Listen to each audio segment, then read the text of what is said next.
악을 버리고 선을 행하며 화평을 찾아 따를지어다 라는 말씀으로 같이 오늘 말씀을 나누기를 원합니다. 오늘 말씀에 우리가 첫 번째로 좀 기억하고 나누고 싶은 것은 우리가 지금 좋은 날을 살고 있느냐라는 것입니다. 지금 내가 살아가고 있는 날이 참 좋다. 여러분 마음에 요즘 내가 좋은 날을 살아가고 있다 생각하시는 분들 계세요? 네, 그런 분들 한번 활짝 웃어보시기 바랍니다. 하나, 둘, 셋. 소리는 내지 말고. 좋은 날을 살아가고 있다. 모두가 다 좀 그런 날을 기대하는 것 같아요. 정말 꽃과 같이 아름답고 즐거운 날이 내 안에 이루어지기를 원하는 것이죠. 우리에게 좋은 날들이 이 땅에 이루어지는 것을 보는 은혜가 있기를 주의 이름으로 축원합니다. 아멘. 그럴 때 평화의 기도가 참 중요하다라는 생각이 되어집니다. 누구나 좋은 날을 원하고 좋은 곳에 있기를 원할 때 어떤 사람들을 하나님 부르시느냐? 바로 이렇게 평화를 기도하는 사람들을 요청하고 계시다라는 것입니다. 생명을 사모하고 연수를 사랑하여 누구나 다 이 때가, 이 장소가, 이 시간이 살아있기를 원하는 때에 우리가 평화로 나아가는 가장 중요한 첫 번째 모습은 여러분 악은 버리시기를 주의 이름으로 축원합니다. 이 땅에 좋은 날이 내가 정말 살만한 날을 살고자 한다면 악을 버리시는 게 첫 번째입니다. 악을 버린다라는 게 뭘까요? 첫 번째는 악한 신을 버린다라는 겁니다. 내가 예수님을 믿는데 무슨 악한 신을 이라고 생각하실 수도 있지만 이 땅에서 우리는 주님을 따를 것인가 거짓 신을 따를 것인가의 순간순간을 경험하며 살아갑니다. 악이 악인을 죽일 것이라 라고 21절에 한 번 더 말하는 것을 보면 분명히 이 땅에는 거짓 신, 악이 있습니다. 그리고 사람들은 그 악을 선택하며 살아가는 거예요. 하나님을 따라갈 것 같지만 그 안에 거짓 신을 품어서 살아가는 일들이 있기 때문입니다. 내가 거짓 신을 품진 않는데요. 그러나 드러납니다. 내가 죽어가요. 내 영성이 죽어가고 영적인 생명력이 죽어가고 마음의 길이가 짧아져요. 악한 신을 품을 때의 마음입니다. 두 번째로 악한 일을 멀리하라는 것은 악한 신을 버릴 뿐만이 아니라 악한 말을 하지 않는 겁니다. 내 혀를 악에서 금하며, 얼마나 구체적입니까? 이 혀를 악에서 절대로 있게 하지 말라는 거예요. 여러분 우리 입에서 악한 말이 나올 수 있습니다. 악하게 말해지게 되어져요. 그럴 때 그 말이 나오지 않도록, 그 악함이 나오지 않도록 어떻게 해야 돼요? 혀를 깨무시기 바랍니다. 혀를 깨무시고 아니면 입을 깨무셔서 뭐예요? 그 악한 말이 혀에서 나오지 않도록 하시기를 주의 이름으로 축원합니다. 아멘. 이건 대단히 중요한 모습인 것 같아요. 우리 입에서 악한 말이 나오면 우리는 말대로 걸어가는 존재입니다. 우리에게 그 말이 그 가운데에서 흘러나오면 내 마음은 이미 닫혀지고 하나님의 역사는 그때부터 멈춰지기 시작합니다. 살아나야 할 자리, 기뻐해야 될 자리들이 그 자리에서 벌써 말라버리고 다른 것들이 보이기 시작하는 거예요. 그래서 악한 말을 금하라는 겁니다. 뿐만 아니라 세 번째로 악한 신, 악한 말, 그리고 악한 곳이 되지 않기를 여러분 꼭 기도하시기를 주의 이름으로 축원합니다. 아멘. 다윗은 평생을 섬겼던 사울에게 배신을 당하고 반대로 쫓기는 몸이 되어서 가드의 왕 아기스 앞에서 이 시편을 엎드리고 있습니다. 평생의 적군이에요. 여러분 가드 하면 삼손은 잊을 수 없어요. 왜? 가드의 장수 삼손을 자기가 죽였기 때문에. 가드 사람들은 다른 사람 아무도 몰라도 다윗은 압니다. 우리의 구국의 영웅을 다윗이 죽였기 때문에. 근데 하필이면 지금 어디에 가 있냐면 바로 그 땅에 가 있어요. 마음이 안 그래도 힘든데 말할 수 없는 원수를 만났을 때의 그 어려움과 답답함은 이루 말할 수가 없어요. 여러분, 이곳은 두려울 수밖에 없는, 이곳은 마음이 도망가고 싶을 수밖에 없는 자리예요. 그런데 아무리 두렵고 아무리 초조하고 아무 일도 하지 못한다고 할지라도 그곳이 악한 곳이 될 필요는 없습니다. 여러분, 내가 아무것도 할 수 없는 자리라고 해서 그곳이 굳이 악한 곳이 되어질 필요는 없어요. 오히려 그곳이 악을 행하지 않는 장소로 선포되어진다면 하나님 그 사람을 사용하실 겁니다. 충분히 이런저런 일들 때문에 나도 라는 마음이 나올 수 있겠지만 지금 오늘 우리에게 하나님은 첫 번째로 하시는 말씀이 악한 일을 하지 마라. 여러분, 마음에 거짓된 신을 섬기지 마시기를 소망합니다.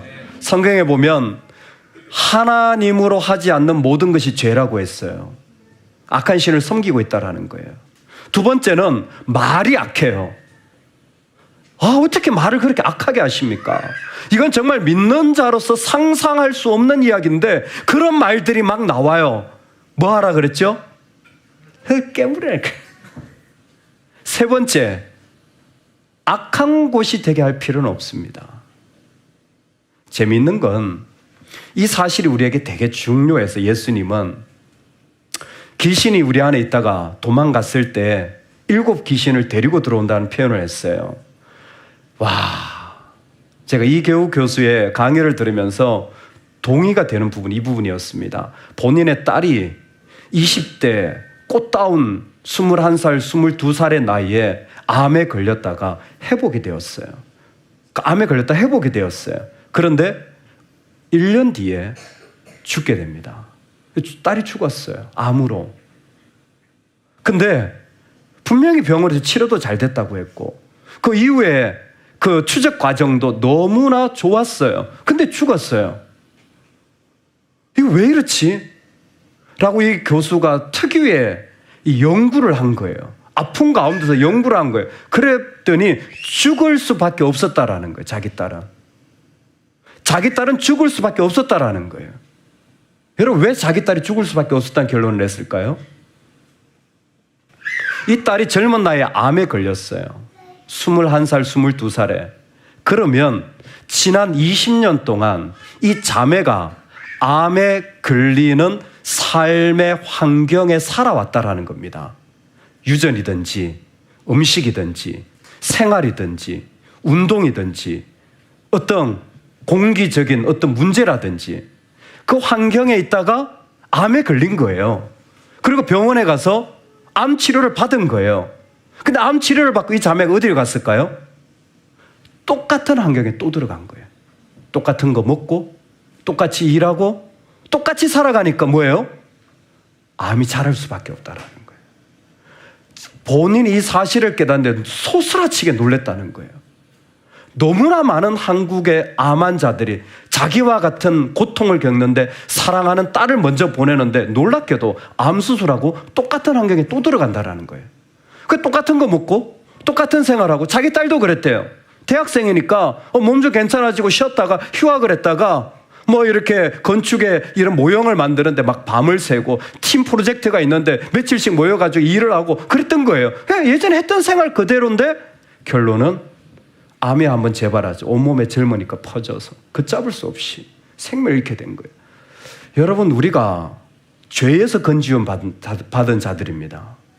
근데 우리한테 중요한 게 뭐냐면 왜 우리가 좋은 날을 못 보냐면 똑같은 자리에 또 들어가는 거예요. 똑같은 환경에 또 있는 겁니다. 아니요. 우리는 악으로는 살지 않습니다. 우리는 악의 그림자도 그곳에 다시 가지 않겠습니다. 여러분, 이것이 우리의 기도가 되기를 소망합니다. 그럼 어떻게 사느냐? 악을 버리고 선을 행하며 화평을 찾아 따를지어다. 우리 삶의 길을 악을 버리고 화평을 찾아 따르라고 말합니다. 우리 안에서 이 땅에 샬롬의 일들을 만들어가는 삶의 자리로 초청하는 것입니다. 여러분, 선을 행하며 화평을 찾아가는 이 자리에 여러분들이 설 수 있기를 주의 이름으로 축원합니다. 선을 행하며 얼마나 아름다운 말입니까? 그러나 이 말은 반드시 이것이 포함되어져야 하는 말입니다. 여러분, 우리가 선을 행할 수 있는 이유는 하나님이 선하시기 때문입니다. 우리가 선을 행할 수 있는 이유는 내 안에 선한 능력 때문이 아니라 하나님이 선하시기 때문이에요. 하나님의 선한 성품이 우리 가운데 있을 때 하나님을 품으면 우리는 선한 행위를 할 수 있게 되어지는 거예요. 지금 다윗이 뭐 하고 있냐면 내 상황은 하나도 좋지 않아요. 두렵고 막막하고 방법이 없어요. 그런데 뭘 할 수 있냐면 하나님을 품을 수는 있습니다. 하나님을 품을 수 있는 거예요. 이게 우리의 축복인 거예요. 그 상황 속에서 하나님을 품는 거예요. 하나님을 품었더니 하나님의 토부, 하나님의 선하심이 그를 통하여서 흘러나가서 그 자리에서 그 놀라운 하나님의 선하심의 행위들이 일어나는 것을 그는 지금 노래하고 있는 거예요. 이 모습을 앞에서는 하나님의 선하심을 맛보아 알지어다. 제대로 하나님을 경험하고 맛보고 하나님으로 말미암아 그 마음이 가득하다라는 거예요. 여러분, 우리 안에 하나님이 품어져서 그 하나님의 품어진 모습들이 그 가운데 우리에게 그대로 흘러나오는 삶을 기도하시기를 소망합니다. 이게 이 땅에 정말 필요한 거예요. 답답한데 나는 하나님을 품어요. 제가 시편 34편을 요즘 이렇게 예배 전마다 이렇게 공동체 성경 읽기 있잖아요. 여러분, 요즘 차나 이렇게 핸드폰에도 얼마든지 틀 수 있는 유튜브예요. 저는 이렇게 자주 틉니다. 시편 34편 하면 딱 나와요. 계속 듣는데 말씀을 몇 번이나 들으면서 제가 놀라운 걸 발견했어요. 그게 뭐냐면 다윗은 지금 어떤 상황이냐면 부들부들 떨면서 침을 흘리면서 미친 척하고 있어요. 살려고. 그 아기스한테 잘못 보였다가는 자기는 사울에게 죽든지 이 사람한테 죽든지 둘 중 하나니까 자기 방법이 뭐냐면 미친놈 행색을 하고 있는 거예요. 그러니까 자존심이 얼마나 상했으며 얼마나 두렵고 도대체 이 일을 해가지고 자기가 살아날 가능성이 있는지도 모르는 상황이에요. 근데 다윗의 고백을 보면 두 가지 단어가 계속 반복되는데 그게 뭐냐면 항상이에요. 항상 주님을 송축하며 항상 주님을 찬양. 하나님을 품은 자들의 모습이 이겁니다. 항상이 돼요. 이 상황에 하나님을 품은 자들은 항상 주님을 향한 찬양이 나와요. 이 어려운데 하나님을 품은 자들은 항상 그 고백이 나와요. 여러분, 어떻게 생각하십니까? 항상 나옵니까? 항상이 됩니까? 이건 하나님을 품은 자의 고백이에요. 또 하나의 단어가 함께입니다. 이 함께라는 단어가 신약 성경에 대단히 중요하게 많이 쓰이는 단어예요. 특별히 가장 중요하게 쓰인 곳이 어디냐면 우리가 그리스도와 함께 십자가에 못 박혔나니 그때에 함께라는 단어가 대단히 중요합니다. 요즘 제가 집중 연구하고 있는 분야거든요. 그 간단한 빌립보서 2장에 오랫동안 들었던 그 말씀을 다시 연구하는데요. 놀라운 세계들이 그 안에 펼쳐지는 거예요. 그때 나오는 말이 함께예요. 근데 다윗은 이미 항상과 함께를 계속 고백하고 있는 거예요. 항상 여호와를 송축하고 항상 주를 찬양하리로다. 나와 함께 여호와를 강대하시다 하며 함께 그의 이름을 높이세. 여러분 이쯤 되면요, 귀찮아야 정상일 것 같아요. 저는 피하고 싶은 게 정상일 것 같아요. 나를 만나고자 한다면 죄송한데요, 제가 지금요 이 미친 척하면서 침 흘리고 있는데 누가 만나고 싶겠어요? 무슨 함께가 되겠어요? 근데 하나님을 품은 그의 마음에는 지금 어떤 일이 나냐면 하나님이 그의 안에 품어져서 그를 이끌고 가서 하나님의 세계, 하나님의 무대가 펼쳐지는 곳으로 이루어지는 거예요. 예수님이 우리의 몸을 품으시는 거예요. 케노시스. 그랬더니 아무도 아닌 우리가 의인이 되었습니다. 놀라운 것은 여기에서 데우시스가 일어나요. 우리를 그리스도 닮아가게 하는 거예요. 나는 그냥 여기에 있었는데 하나님이 나한테 찾아오셔가지고 나를 의롭다고 하시더니 나로 그 놀라운 하나님을 닮아가게 하는 거예요. 신이 인간이 되셨는데 인간이 신처럼 되어지는 역사가 복음의 역사예요. 지금 다윗에게 일어나는 놀라운 일이 뭐냐면 선을 행하며 라는 게 착하게 살라는 것이 아니라 하나님을 품자 그의 삶의 모든 자리와 땅이 바뀌어지는데 그는 하나님과 함께 하나님의 놀라운 역사 속에 참여하는 일들이 일어나는 겁니다. 그래서요, 영적인 삶을 산다라는 것은 내가 약했다, 강해지는 게 아니라 영적이 되면, 즉 하나님을 진짜 품고 살아가는 사람에게는 덜 두려움이 되고 덜 방어적이 되어지는 거예요.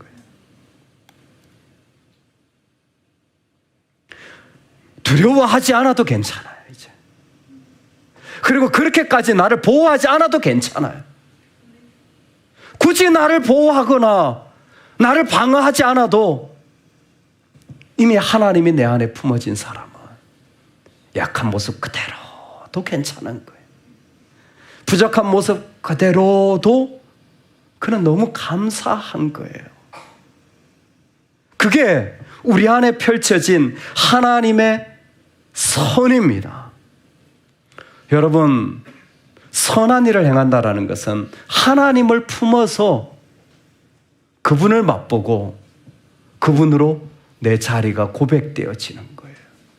오늘 이 자리들이 고백되어지고 선포되기를 소망합니다. 우리가 살면서 못했다고 할지라도 주님이 품어지는 감격과 은혜 너무 좋은 거죠. 너무 좋은 거예요. 그 마음을 고백하면서 나가는 거예요. 제가 한 교회 방문했는데 이렇게 저희 노회 산하에 있는 한 교회가 상가에서 상가로 옮겼어요. 상가에서 상가로 옮기면 좀 쉽지 않은 경우가 많은데 감사하게도 그 교회는 여전히 상가를 유지할 수 있게 되어진 거예요. 갔더니 상가가 넓은 거예요. 우리 교회만해요. 말이 잘 안 나오네. 우리 교회보다 좀 더 큰 것 같아. 무슨 상가교회가 이렇게 커? 그랬더니 상가교회가 한 120평이래요. 이거 상가교회가 아니잖아요. 제가 알던 그 상가교회. 했더니 얘기를 해주시는 거예요. 여러 가지 상황이 어려웠는데 갑자기 한 달 만에 없던 교회에게 옮기게 됐다는 거예요. 하나님이 인도하시는 것 같아서. 그런 얘기는 잘 안 들려요. 하나님 어떻게 인도하셨는지. 근데 확실하게 들리는 한 가지는 있더라고요. 그곳 한 분을 소개하면서 목사님, 이분이 이렇게 기뻐하십니다. 그분이 얼굴이 그냥 너무 좋아요. 상가가 12억이래요. 그분이 11억을 헌금했대요. 근데 11억을 헌금하신 분이 신건 벌 걸 좋아 죽어요. 놀렐루야. 저는 그런 걸 볼 때마다 좀 이상해요. 아니, 어디에 자기 재정을 그렇게 드리고 좋을까요? 하나님밖에 없어요. 세상에서는요, 오만 생각이 다 들어요. 사실 섬기지 않는 게 더 힘들어요. 그러면 마음이 왜 이렇게 비싼 곳에 왔을까? 이런 마음이 드실 거예요. 근데 그분은 뭐예요? 너무 좋아요. 보기만 해도 너무 좋아요. 그냥 그 표정 자체가 그래요. 재정이 많으신가 보죠. 그랬더니 아니요. 정말 제가 이런 것까지 다 얘기하기 어려운 정말 그런 분이 아닌데 하나님이 인도하셨더라고요. 하나님 주시지 않으면 그런 선택을 할 수가 없죠. 그리고는 그곳을 너무 좋아서, 그 상가가 좋아서 그냥 그것에 한 거예요. 한 의자는 한 80석 정도 준비를 하셨더라고요. 오늘 우리에게 하나님께서 움직여 나가실 때에 하나님을 맛보게 되는 거예요. 그것은 다른 것이 아니에요. 믿음의 사람들만 알아요. 내가 착해서가 아니라 내 안에 하나님을 품을 때 하나님 나를 옮겨 나가시는 그 영광과 기쁨이 이 땅을 진정한 하나님의 샬롬으로 인도하는 겁니다. 두 번째는 하나님을 품을 뿐만이 아니라 선을 행하며 화평을 이룰지어다 라고 했을 때 여기에 토부는요 항상 관계적입니다. 그냥 미적인 게 아니라 관계적인 거예요. 보기에 아름다운 게 아니라 대상이 있어야 돼요. 하나님이 좋으시다고 했을 때는 우리와 좋으신 거예요. 그리고 이 땅에서 우리가 좋다라는 것은 다른 사람과 좋은 겁니다. 이걸 오늘날 우리는 공동체라고 불러요. 그래서 저는 이 부분이 공동체적 부르심이라는 해석을 좀 같이 나누고 싶습니다. 즉 하나님의 좋으심, 이 땅에서 우리가 할 것은 다른 사람들과 함께 좋아야 돼. 함께 기뻐하는 거예요. 함께 서는 자리에서 즐거워하는 겁니다. 함께 있을 때 미소가 띄어지고 함께 있을 때 그 안에 마음이 가득하여지는 거예요. 아볼로라는 사람이 사도행전의 역사 속에 에베소에서 사역을 합니다. 그가 유명하지도 않았는데 놀랍게도 하나님이 그에게 학문이 많고 성경에 능하게 하였습니다. 그런데 그를 통하여서 그 성경에 능한 한 사람을 통하여 그 은혜로 말미암아 믿는 자들에게 많은 유익을 주게 되었다 그랬어요. 놀랍게 그곳에는 브리스길라와 아굴라도 있습니다. 역시 이 사람들도 이 아볼로의 가르침을 받고 설명을 받고는 배움을 받아서 많은 유익을 받는 한 사람 가운데 세워지게 되어집니다. 그 뒤로는 설명할 필요가 없죠. 사도 바울의 동력자가 되어서 끊임없이 하나님의 나라를 사도 바울이 원할 때마다 동력하며 원할 때마다 동력하며 같이 가는 사람들이 되어져요. 한 사람이 토부의 일을 행하자 하나님의 나라가 입체적으로 건설되어지기 시작하는 거예요. 많은 사람들이 유익을 받고 그 안에서 놀라운 일들을 하나님은 지금도 이루어 가시는 거예요. 여러분, 그래서 하나님은요 그 의인을 보고 계시는 거예요. 하나님의 눈은 그 의인을 보시는 거예요. 그리고 하나님은 지금 뭐 하시냐면 그 의인이 기도하는 것을 들으십니다. 되게 해부학적으로 시편 34편은 적혀져 있어요. 의인을 보시고 그 의인이 말하는 것을 하나님 들으세요. 왜 그럴까요? 하나님의 공동체를 세워가시길 원하기 때문에 그 믿는 자가 기도하면 하나님은 들으시고 그것을 이루시는 하나님이에요. 오늘 이 땅에 하나님의 나라가 그와 같이 이루어지는 겁니다. 하나님의 마음을 품은 자들이 그 말할 수 없는 하나님의 영광과 기쁨을 선포하며 나아갈 때에 그곳에 하나님은 그들의 부르심을 들으시면서 또 다른 하나님의 사람들이 세워지는 거룩한 무리들을 이루어서 이 땅에 부르시고 또 부르시고 또 부르시는 거예요. 지난번 우리 교회의 말씀 집회에 성서대학교 최정원 총장님이 오셨잖아요. 여러분 참 은혜 많이 받았죠? 왜요? 좀 덜 받았어요? 총장님이 연락이 왔어요. 저한테, 제가 연락한 게 아니라. 전 목사님 잘 지내시죠? 혹시 이때 이틀 정도 제가 일정이 비는데 목사님 시간 되시면 성서대학교 총장실로 오시면 제가 식사 대접하고 한번 교제 나누고 싶습니다. 그래서 제가 답변을 보냈죠. 총장님 감사합니다. 근데 제가 바빠서 못 가겠습니다. 까지 문자를 보냈어요. 제가 이런 사람이에요. 총장이 불러도 안 만나. 일정이 있기 때문에. 하고 싶은 얘기는 뭡니까?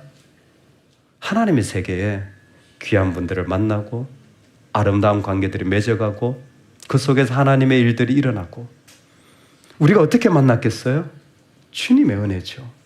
우리가 어떻게 같이 예배합니까? 주님 때문이죠. 우린 모르지만 하나님은 여전히 그 토부를 자신을 통하여서 의인들을, 믿음의 사람들을 통하여 이루시고 그들이 기도할 때 가만히 들으시는 거죠. 그래, 알았어. 나의 때 내가 이루어줄 테니까 기다려봐. 염려하지 마. 내가 그 속에 나의 세계를 이 땅에 펼쳐질 거야. 여러분, 이 땅이 하나님이 펼치시는 무대인 거예요.